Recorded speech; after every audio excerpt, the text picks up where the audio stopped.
Oh, hi, I'm back again with another tutorial, and I think it's time to learn how to accept user input in HTML.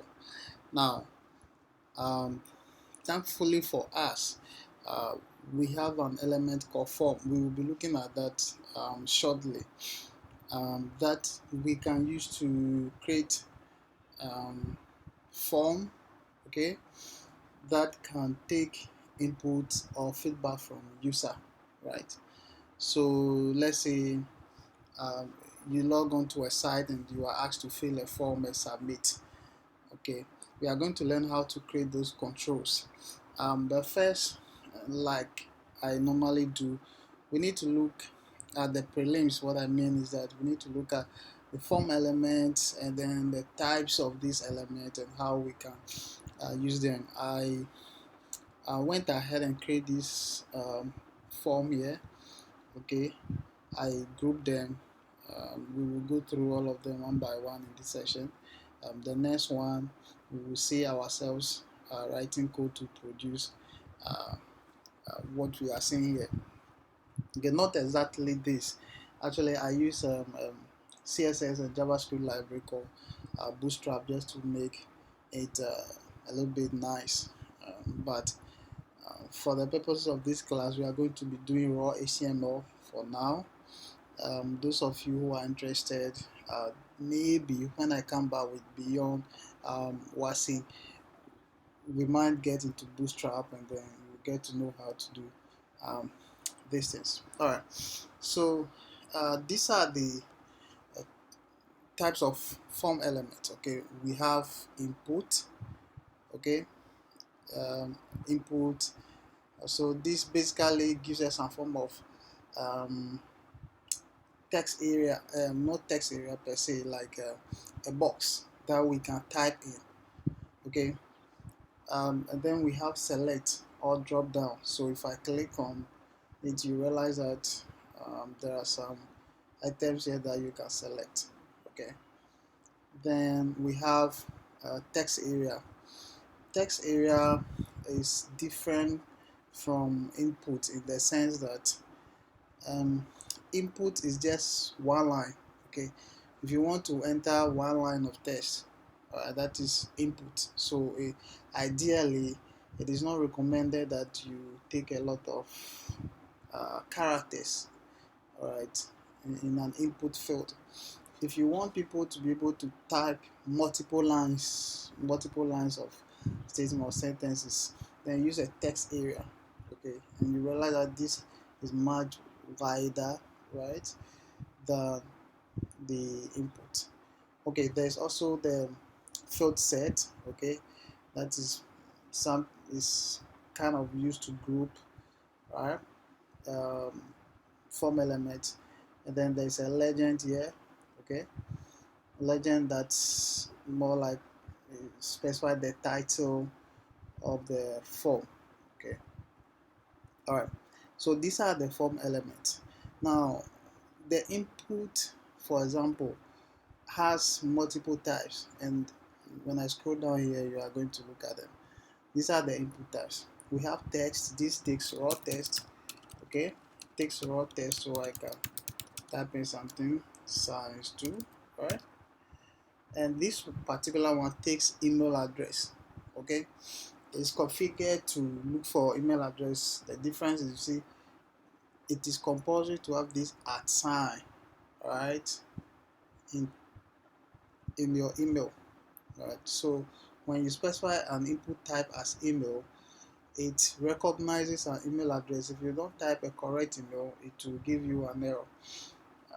So you realize that right now it's suggesting my email because I've used it several times, and it knows that this is an email address. Okay, the next input type is file. Okay, so let's say you want to upload some file. You want the user to upload some file, either an image or a PDF, anything, right? So you use the input type file, or that will give you this. So when you click, the user clicks on it, it brings the file explorer.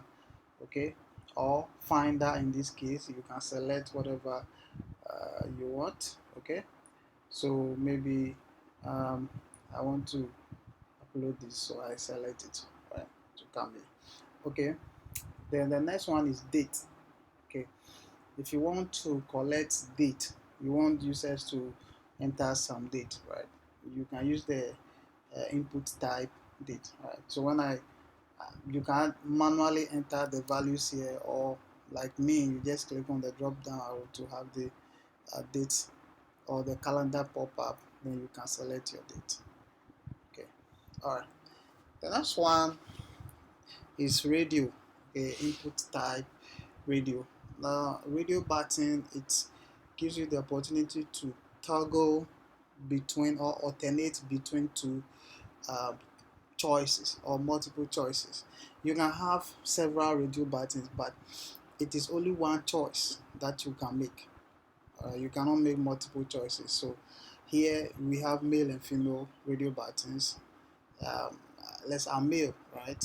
But for some reason, if I say I'm female, you realize that this thing is unchecked. The male radio button is unchecked and the female is checked. Alright, so we can have both male and female checked at the same time. And so when you are creating forms, these are some of the tools available for you.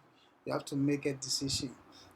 If you want users to choose from a list, or you want to give users the choice to choose, then you need to think about it. Do I want them to have multiple choices, or just limit them to a single choice, right? So that's up to you. This type is password. Okay, so if you design a form that will collect password, all right, then you need to set a type to password, so that when somebody is typing, you cannot see what the person is typing, right?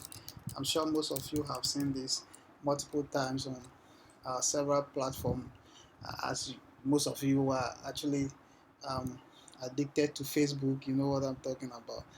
Anyway, so that is password, and we have checkbox.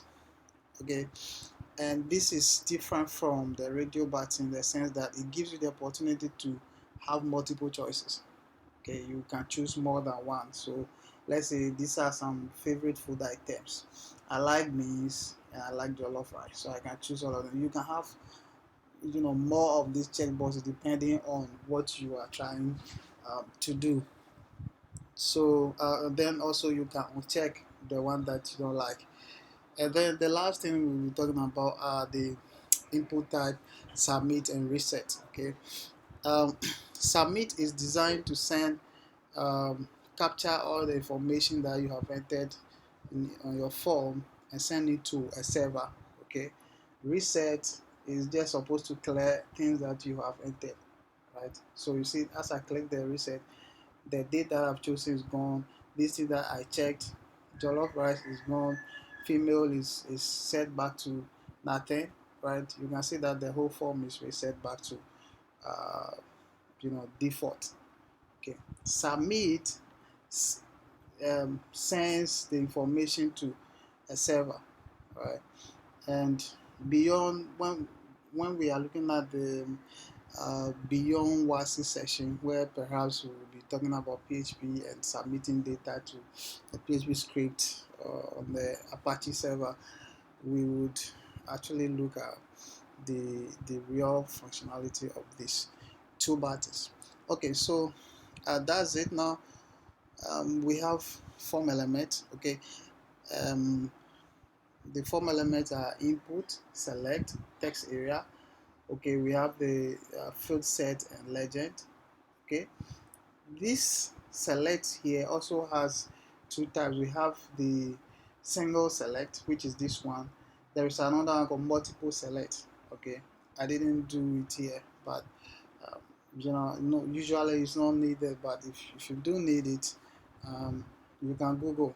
All right, just Google how to create a multiple select control in HTML. You would see a sample from W3 Schools or Stack Overflow.